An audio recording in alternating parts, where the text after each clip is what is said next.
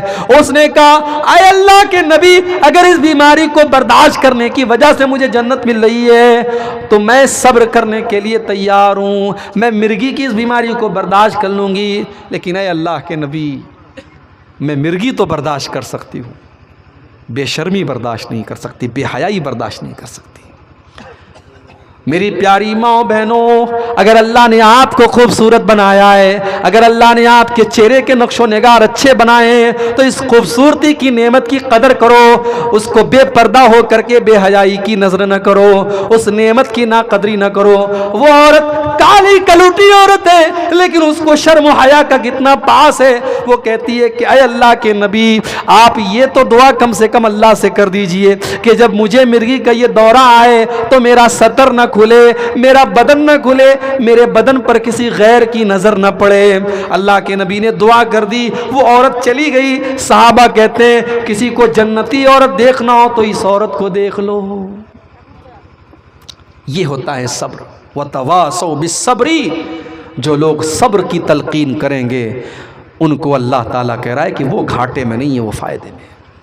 تو چار کام آپ کو کرنا ہے میرے پیارے ساتھیو، إِلَّا الَّذِينَ آمَنُوا وَعَمِلُوا الصَّالِحَاتِ وَتَوَاصَوْا بِالْحَقِّ وَتَوَاصَوْا بِالصَّبْرِ۔ ایمان والا بننا ہے، نیک عمل کرنے والا بننا ہے، اور سچائی کی اور دین حق کی تبلیغ کرنا ہے، اور پھر اس کے اوپر صبر کرنا ہے اور ایک دوسرے کو صبر کی تلقین کرنا ہے۔